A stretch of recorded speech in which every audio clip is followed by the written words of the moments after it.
So this week, the Rebels, by half-time, had turned Super Rugby AU upside down, which I think turning Australia upside down means it's now in Europe, by really just blowing away the Brumbies, who up until that point looked dominant in the competition. So, got us thinking, what rugby results do you think belong in the upside down? Results that just kind of came completely out of nowhere. So we're talking the Dragons putting 30 points past Leinster a few years ago when they were European champions.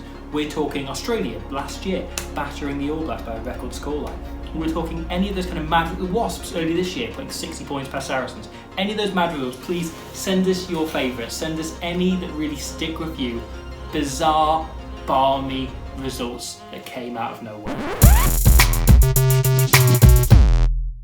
So this was the week in which the Crusaders were finally officially termed champions of Super Rugby Aotearoa. There's still one round to go, they've still got one game left to play, so we haven't seen Scott Robertson do his breakdowns yet, but that's going to be something well worth getting up for and sitting through any amount of rugby for. So they took home the trophy, they handed them the trophy early enough as they were crowned champions. The trophy, bizarrely, is a piece of wood with a sword attached, which makes it very lucky that this is a domestic competition. They don't need to try and get that through customs anywhere. They don't need to try and take that back from South Africa, a sword on a plank of wood.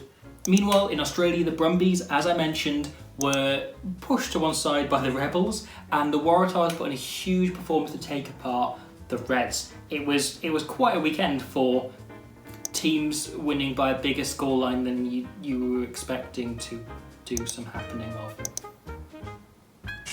However, this isn't all the rugby this weekend, because yes, we've got the final round of Super Rugby Aotearoa, yes, we've got more of Super Rugby AU, but we finally have the Premiership back in action, and a week later, the Pro 14. So, in order to talk us through some of the highlights, some of the things and the stories to look out for over the return of Premiership Rugby, we decided to have a little chat, I was going to have a little chat, with the one and only former British Lion, former England international and Harlequins legend, Ugo Monye. Okay, and now we're joined by the one and only Ugo Monye. How are you doing?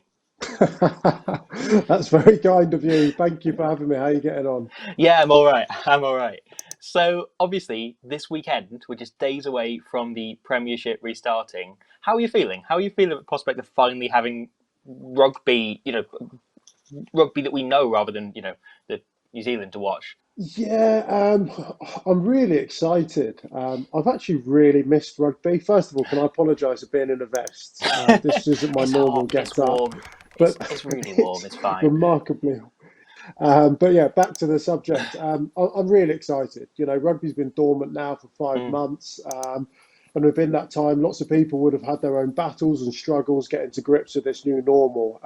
Sport's always been a distraction, an opportunity to take your mind off things, and just watch and applaud people who are very good at what they do. And so Friday night, Harlequins against Sale.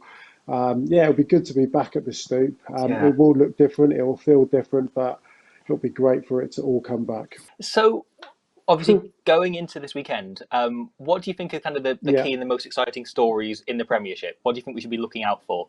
Well, I think there's loads of positivity in the Gallagher Premiership. We're in unprecedented times. We've seen in-season transfers. Chris Ashton probably trumped all of that. He made a move from Sale to Harlequins just before lockdown. He's one of the more fortunate guys. But guys like Semi Radradra, I've spoken to so many people in the game, and they reckon he's probably one of the best attacking players in world rugby. He's now in the Gallagher Premiership, and Bristol Bears have got hold of it. So the whole rugby landscape, has changed. With 9 games to go, Bristol Bears have managed to recruit Max Maylands, Benel, Semi Radradra, as well as Carl Sinclair. And I can't pronounce his name, so apologies. Nualago, the winger from Rugby League. If, for a start, you go and make a highlights reel of him, please, and stick it out on social media. The guy's phenomenal. Yeah, so Bristol it'd be 3 hours Bears long. have got this incredible. I know, but I'd watch it. I'd absolutely watch it. So that's just the Bears, Yeah. They've been very vocal and open with their vision for inspiring the community, English qualified players, internationals, and potentially doing something they've never done in their history, which is winning a Premiership title. I mean, that in itself is pretty exciting. I mean, that's just one of the clubs. Exeter Chiefs signed Johnny Gray, the man that never misses a tackle.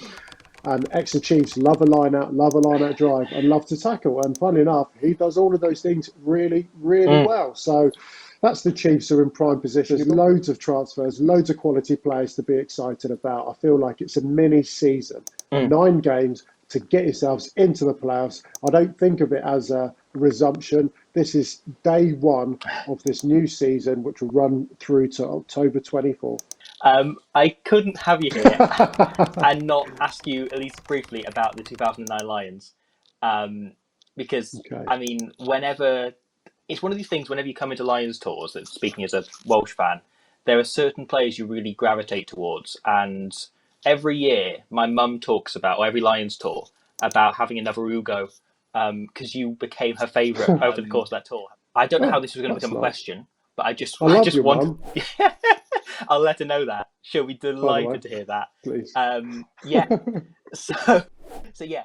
Nice. How do you look back on that tour then? Obviously, 10 plus years on. How do you view it? It's the best jersey and the best team that you can represent if you're England, Scotland, Wales, or Ireland. It's the best shirt, the best club that you could be a part of. It's the most exclusive rugby club in Britain and Ireland.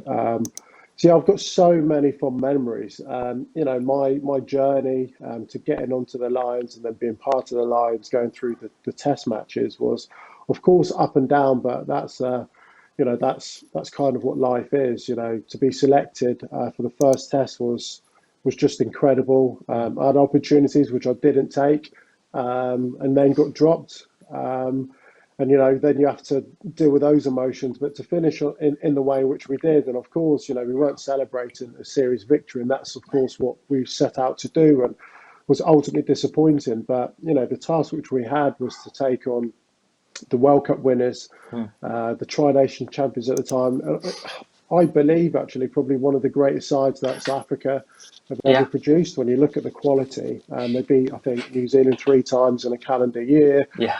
They're on form, but also so are we, and I kind of look at that tour as perhaps I look at so many legends from that tour, the Paul O'Connells, the O'Garas, the O'Driscolls, the Stephen Jones, the Martin Williams. They were legends of my time, and it was an absolute honour to play with them, to learn from them, and to share a field with them. But yeah, that third Test and the moment I had in that was the greatest moment in my rugby life. Do you ever go back to kind of the thought process and taking it?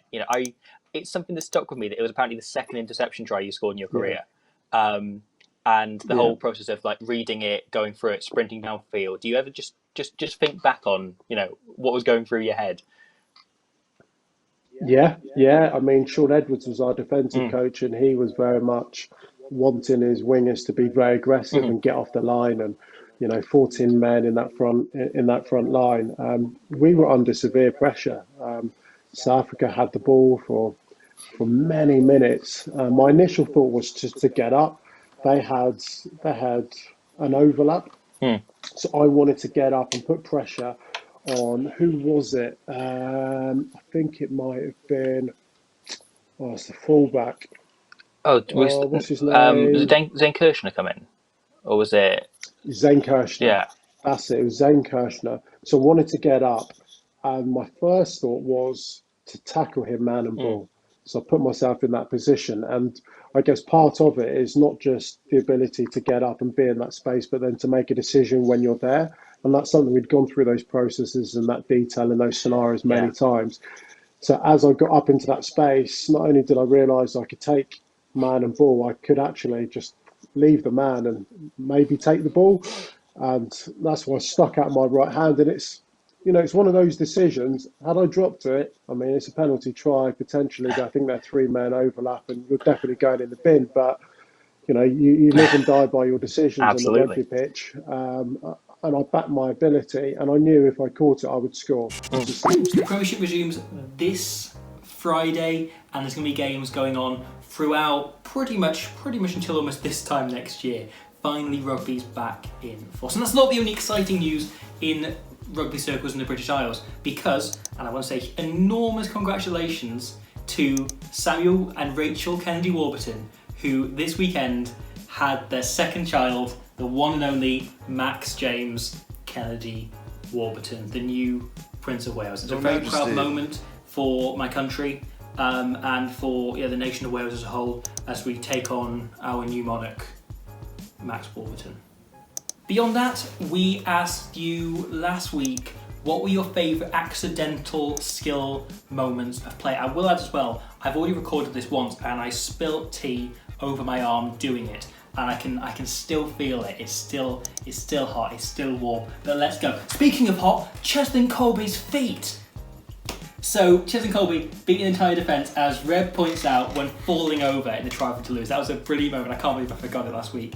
It's genuinely one of my favourite tries of the last few years. Colby just falls over, gets back up to his feet, and the entire defence has missed him. It's the kind of try that only he could possibly score. Like every try he scores. Ali says, Finn Russell, I've just spilt tea on my leg. What's wrong with me today? Why am I doing this? He says Finn Russell's accidental nutmeg against Munster. I'm not sure it was an accident, it was Finn Russell. Who knows what was going on there, Ali? But it's Finn Russell, so I'll give you points for basically anything he did. That was hot. That was very warm tea.